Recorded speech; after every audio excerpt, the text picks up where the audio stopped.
All right. I'm not at all nervous about this size group of people. It's cool. Hi, everyone. My name's Andrew. On YouTube and various other social media, I'm known as Angry Aussie.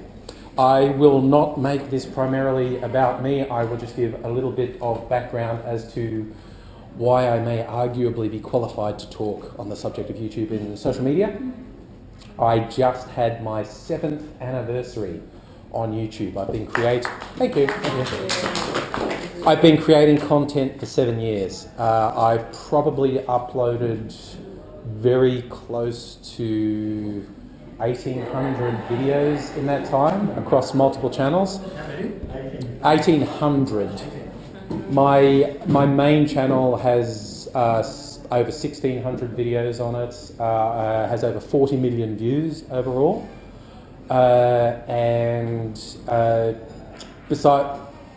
Besides the making of videos, I also organise a lot of the social aspects for local YouTubers, organise what we call gatherings. I manage a group on Facebook of Melbourne YouTubers that has about 300 people on it. And we have a major event coming up on October 12th in Federation Square. And in that time, I've worked both with the YouTube Partner Program for myself and to help other people, and also with an agency in Australia, the first Australian agency to be officially recognised as a partner by YouTube. They're called Boom. They're based in Sydney. I think Boom, B-O-O-M, they're an agency that represents YouTubers, essentially, open up opportunities for making money through advertising. When you join the YouTube Partner Program, the default is, it's how you make money from YouTube. You join the partner program, your videos are monetised. Is it once you reach a certain amount of views they ask you? Do we know what that figure is? At the moment, there are two tiers. There's being monetised and being a partner. Yeah. It's fairly easy to get monetised at the moment. You just have to be creating content, essentially. How much money do I personally make? You get a cut. YouTube are quite proud to say there are thousands of people worldwide making 6 figures and up solely from advertising next to their videos on YouTube. There are a bunch of people making 7 figures and up just by creating content on YouTube. If you scale it down a little to what's a reasonable full-time job, like let's say 40,000 per annum, there would be tens of thousands of people worldwide making that much solely by creating content to upload to YouTube. And there are a couple of really quite prominent high flyers in Australia. Is Natalie Tran still part of that? Natalie Tran is the second most subscribed person in Australia. She's one of the, what I would call first wave YouTube stars. No. She was making videos before me, I think. But Natalie had her breakthrough like 6-7 years ago. It was a video on, because there were a lot of ads about how to make a 6-pack, and she did a spoof of that. How to make a 6-pack, where she was basically drawing a 6-pack on her abs with a marker. Look, the 3 things that worked there: she was young, female, pretty, and it was really funny. It was a really good video. So, do you think the rise in Vine and the new Instagram video offering threaten future YouTube barons, as you would? I don't know that it threatens, but I think it offers an opportunity for people who are already established on YouTube. Because the top makers, they put a single video, like a 3 to 5 minute video, could have 20 hours work in it, easy. Most of the big name YouTubers, like, we're making money from doing that 5 minutes a week. No, they are working between 40 and 100 hours a week. They're constantly on social media, contacting fans. Vine and things like that, where you can do it really quickly, actually is another tool in the arsenal for YouTube video makers. It's a plus rather than a negative. Have you heard what overly attached program? Yes. Does she make money out of that? She does now, yes. She is very, very clever. For those who don't know, there was a meme that got popular There's a girl who made some funny videos on YouTube, and one was about being a bit overly attached to her boyfriend, and she does a friggin' awesome maniacal stare to camera. And there was this archetypal picture of her just staring really intently, and it was all things about how she was crazy obsessed about a guy.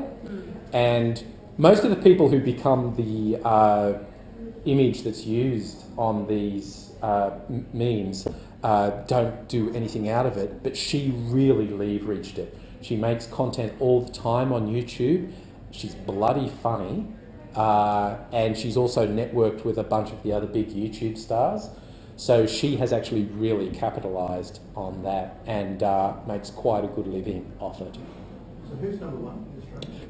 In Australia, it's Natalie Tran recently got passed by a rising star, two young ladies who do music and comedies. If you want to know the benchmarks, the easiest ways to attract people on YouTube, be young and sexy is awesome. Kind of why I'm not up there with Natalie Tran, but there you go. Music is a big one. People love music. A lot of people who do their own original music do cover versions of popular songs to get noticed. That's how Justin Bieber started. As a kid, he was doing cover versions of popular songs and got noticed. That is actually how he started. Now people do covers of Justin Bieber songs, hoping to get noticed. Yeah, he really does. But music is a good in, animation is a good in, and one fact that a lot of people aren't aware of, YouTube is the second most used search engine on the internet. There's Google, then there's YouTube. I do topical videos. Every now and then I realise I've picked the right topic to make a video about because the views spike, and it's when a news story breaks, people go on YouTube looking for video about it. They search on the news story of the day. So like when they elected the Pope, so really funny. It's a really good thing about how they elect the Pope. if you can do something quickly on a topical subject, it really works on YouTube. And also satire works because that's a frame of something people already understand. That's why music works, cover versions work, because it's a framework they already understand. But satire of very popular pop culture really works because there's already a frame that people understand. If you do original comedy, that's great, and sometimes people have a huge breakthrough with it, but it's much harder than if you did a spoof of Harry Potter. You do a spoof of Harry Potter, people already know Harry Potter, they're looking for it. But tying stuff in with movie releases, album releases, TV releases really works. Where's Vimeo in your fan? Vimeo, I think, is good for people who make serious artistic work. Last I looked at it, Vimeo's structure was guaranteed to make sure they are never as big as YouTube.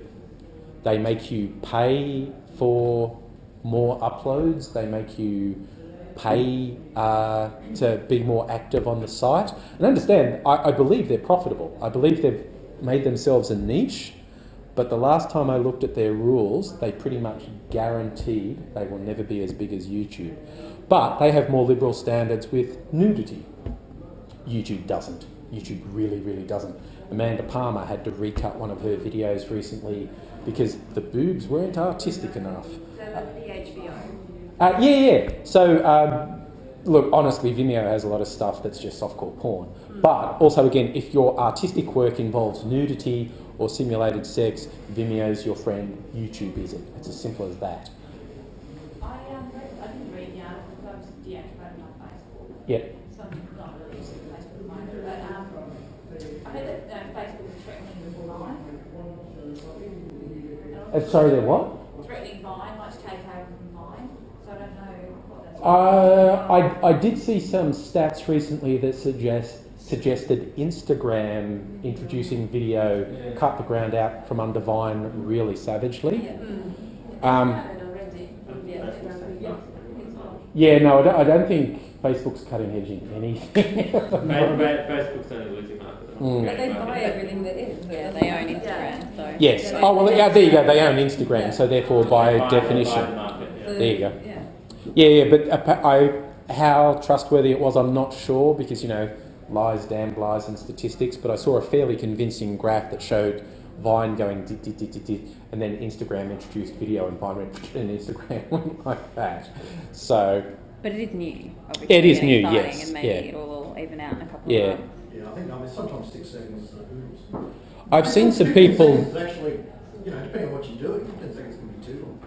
I've seen some people do some incredible stuff on Vine, stuff that I don't have the patience Have a look for. at Lowe's, which is the home improvement chain in America. They've got a thing called Fix in 6, and it's all the questions about that they get as home improvement, you know, like things that around the house you can do, and you fix in 6 seconds. And Nice. They've got a Tumblr of it with all their vines on it, and one of them went absolutely viral, went nuts, and it's just you know, when you're screwing in a screw and the thread breaks, chuck in a rubber band, and that went nuts. So that simplicity is a lot to be said for 6 seconds. And actually, another thing that's very big on YouTube is how-tos, instructional videos. Yeah. If you are good at anything, make videos about it.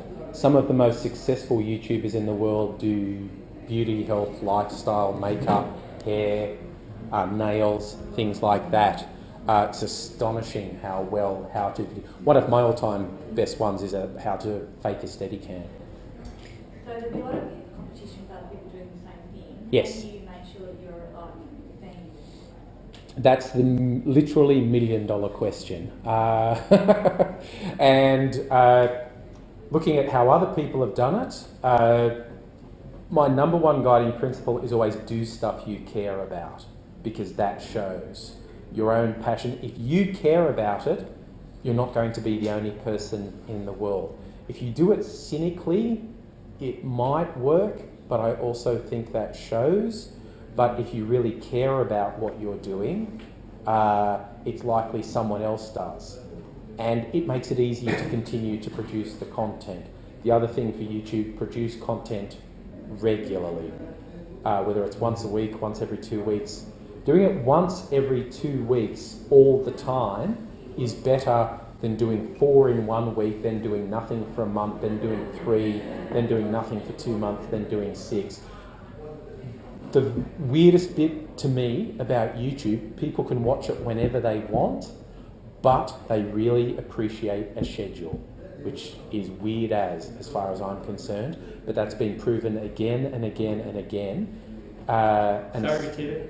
Sorry? Surrogate TV? Yeah. It is. I sit down on my Wednesday night and I look at my Yes. 3 favourite YouTubers instead of watching a TV show. Yeah, I have a regular video I do on Wednesday, a regular one I do on Friday, and then I will intermittently do other things. If I miss the Wednesday and Friday, I get messages from people saying, "Oh, notice the Friday video is not up." Well, it's like, well, I'm Jewish, so there's a weekly portion that is done every week, and there's rabbis who put that stuff on YouTube from around the world. Yeah. And there's a rabbi in Jerusalem who my mother-in-law downloads every week. And Friday's much later in Of Jerusalem course, than it is yes. here. And one week he was late putting it up, and her brother-in-law actually goes and sits in the room when he's doing it. And he said to her, you know, and so he makes the extra effort to make sure that it's up on Thursday night so the people in Australia can see it. Yeah.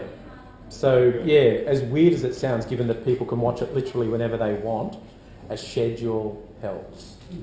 It's like people forget you're there if you're not regularly putting something new up.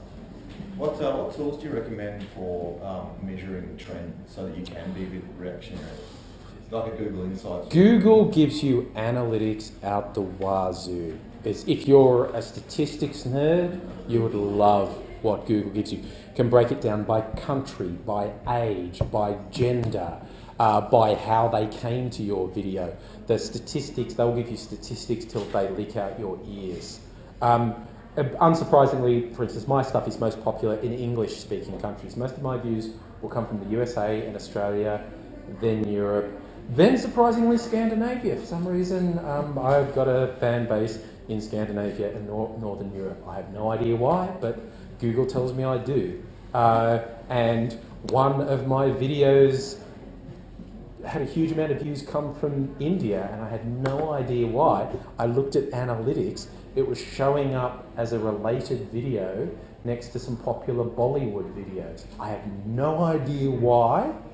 I believe it was me running the worst sex education class in history. It's one of my most popular videos, using Barbie doll and a wrestler doll to do sex education for kids.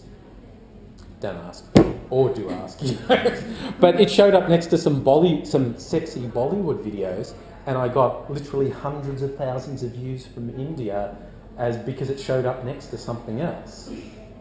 So sometimes you can predict it. Like I did a video about the whole Gillard Rudd kerfuffle this week, and that was a real spike in views for me. I would have done it anyway, but it was the topic people were looking at, and it got a real spike in views. Sometimes I get surprised. I just pick something because I really like the sound of that story, and I'm slightly surprised by the spike in views it generates. And that comes back to YouTube being a search engine. So, yes. What about the gaming review part of YouTube? I should have brought that. That's one of the really, really big areas. Gaming, playing along with games, reviewing games. One of Australia's most successful is a young lad from Perth. His username is Champ Chong, because he's half Asian, so he put Chong in his username.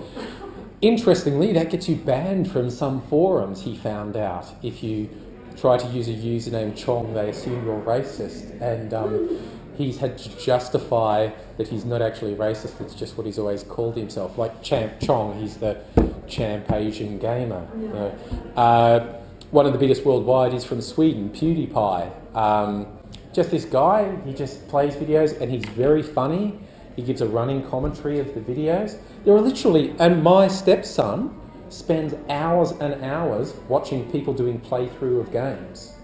They just do funny commentary. It's like sitting with your friends.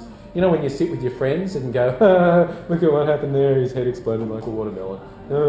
And that is really popular. That's one of the big demographics on YouTube, gaming. Reviews, playthroughs, and just commentary about games. In fact, all the big YouTubers latched onto it.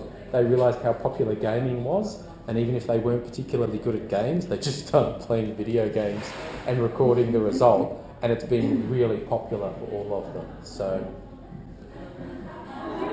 Space for ongoing series? now that's an interesting one. There was a recent study shown of the top 250 channels on YouTube, only 3% were sequential storytelling. And so some very shallow people took that as, don't try and do web series on YouTube because it doesn't work. But it comes down to your measurement of success.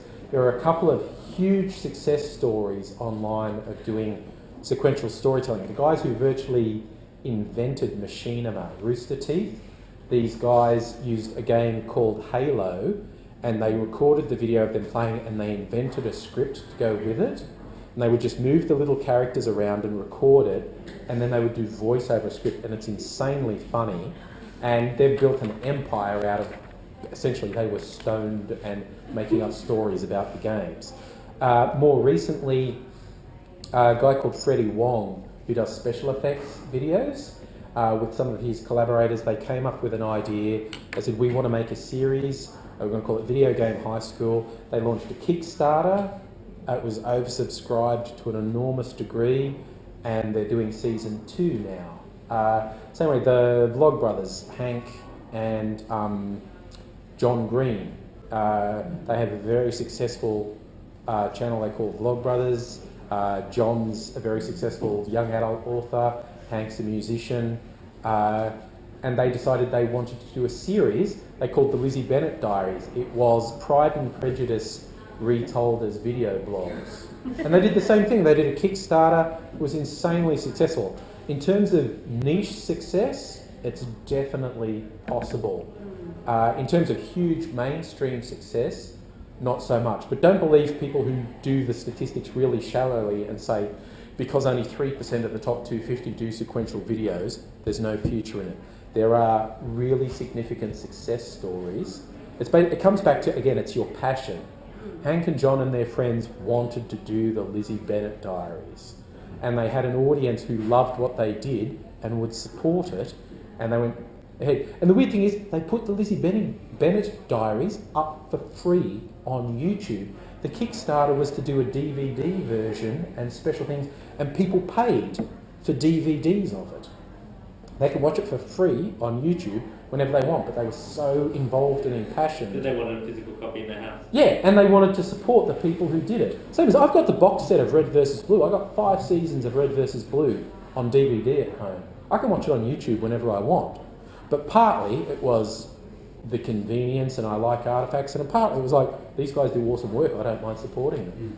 So there is always, nothing's 100% true. Someone might say to you, you have to be young and sexy to be on YouTube, but then I'll point you to someone who's not.